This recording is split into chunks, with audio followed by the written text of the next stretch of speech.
We've looked at rules. Now let's look at the idea of routines. Now rules apply all the way through the day.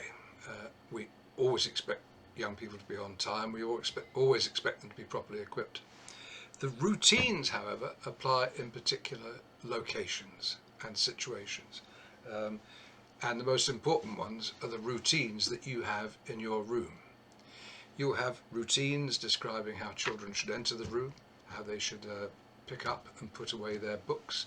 You have a routine around your signal for attention, and you'll probably want to teach them something about sound levels in your classroom. And some of the routines will be focused on teaching and learning. For example, the routines for partner work. A speaks, then B speaks, and then A sums up what's been said, and then you decide what you're going to report back to the teacher if you get asked. So routines are useful because, first of all, they make sure that you know what you want in your classroom, and you can then make that clear to the young people that you're teaching. And they also have the handy habit of turning compliance into a habit. They're what you do every day. And they can be built on and developed as the year goes on.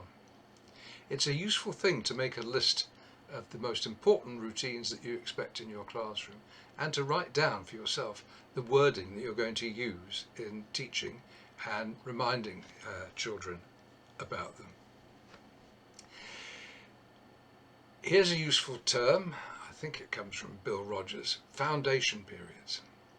They're those times when children are relaxed and ready to listen to what you have to say.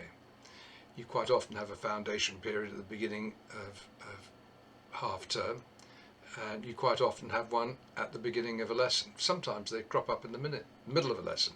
A class might be working away quietly, and you might say, green class, this is a perfect sound level. This is what I call working silence. Thank you very much. So you can use those foundation periods for introducing rules, and also for reviewing them and renewing them when you want to, or developing them.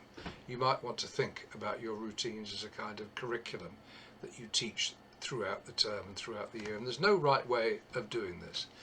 You can move at the pace you want to, and at the pace at which the young people are developing. I think routines are mammothly important. They're one of the hidden secrets of the way an effective classroom works.